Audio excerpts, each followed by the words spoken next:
Merci de nous suivre chaque semaine dans Citoyens de la route. Et cette semaine, nous sommes à Kara. La ville nous accueille pour découvrir sa beauté et aussi voir qu'est-ce qui ne marche pas en matière de sécurité routière. La division sécurité routière est aussi implantée à Kara. Nous allons suivre une équipe de la division sécurité routière dans une de ses activités. À tout à l'heure.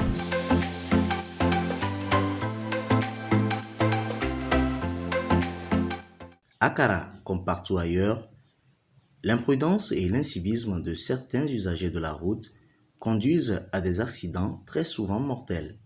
Violation de feux tricolores, refus du port du casque, vitesse, ils sont nombreux ces manquements que nous pouvons relever. Tous les accidents qui se produisent à Kara ne sont que des accidents comportementaux. Il n'y a aucune notion de la connaissance ou bien de la maîtrise des règles de circulation. Le code de la route fait tellement défaut. D'abord, nous allons parler du non-respect des règles de priorité. Il y a le non-respect des panneaux de prescription absolue. Il y a le non-respect des feux tricolores, des signaux lumineux. Et ensuite, maintenant, c'est la vitesse. Il y a la circulation à gauche ou bien la circulation en sens inverse dans les sens uniques. L'emprunt facile des sens interdits. Vous voyez ça. Et tout cela, ça ne fait qu'engendrer des accidents de circulation tous les jours. Nous suivons la DSR Kara en une journée de travail. Il est 6 heures du matin et c'est l'heure de pointe. Chacun est pressé d'aller dans ses activités. Les élèves, eux, se rendent à l'école. La circulation devient dense.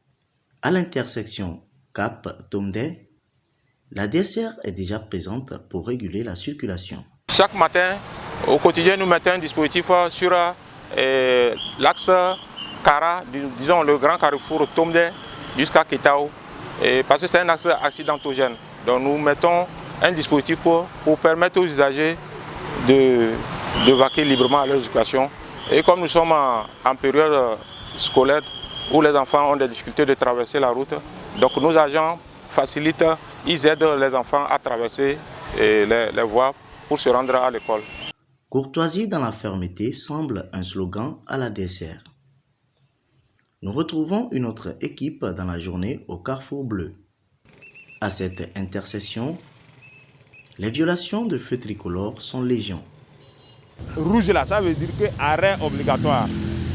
L'autre côté, ils ont débouché, tu rentres, tu peux causer un accident, n'est-ce pas? Donc vous allez veiller garer la moto.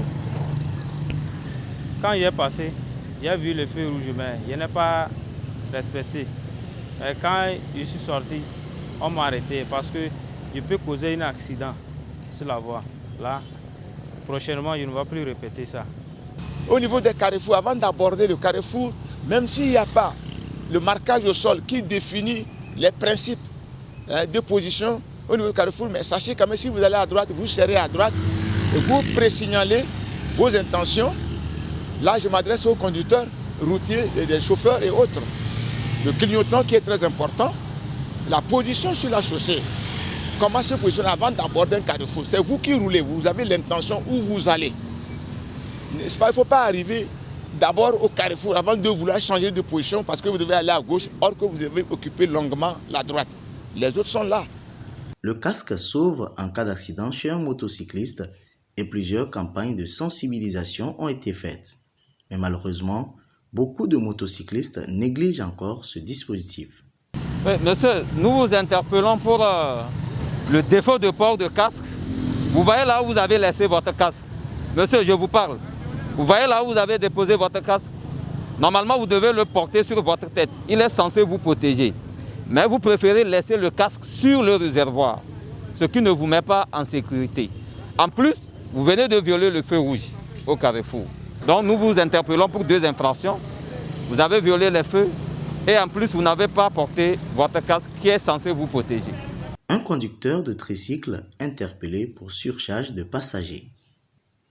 Ils sont tous priés de descendre et de chercher un autre moyen de transport approprié. C'est normalement 2 personnes. D'accord? Vous en plus lui, ça fait 2 au plus. Mais là, vous avez plus d'une dizaine de personnes. Vous êtes en surcharge de passagers. nous allons procéder au délestage. Vous allez leur demander de descendre. Vous ne pouvez pas continuer avec eux comme ça. Ils sont en insécurité. Vous voyez comment les gens sont assis. Si quelqu'un tombait, le tricycle est affecté au transport de bagages. D'accord? Ce n'est pas pour prendre les gens. Vous écoutez, au plus 2. Maintenant, derrière, c'est les bagages que vous allez prendre et non les passagers. Donc, vous allez leur demander de descendre. Bon, en réalité, le tricycle est fait pour les bagages.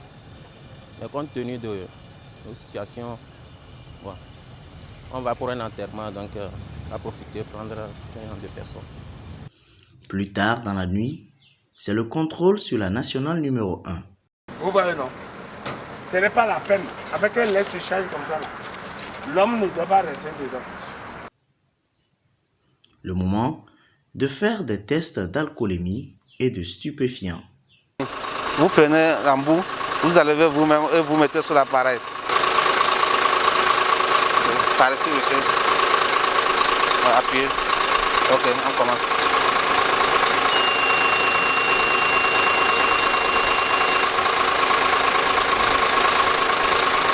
Le résultat du test d'alcoolémie a donné 0,00. Cela veut dire que le monsieur n'a pas consommé l'alcool.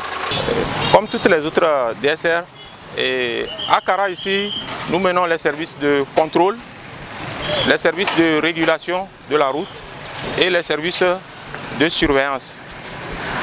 En dehors de ça, nous faisons les patrouilles et les rafles en ville pour contrôler les usagers, pour voir s'ils sont à jour ou s'ils sont en conformité avec la loi.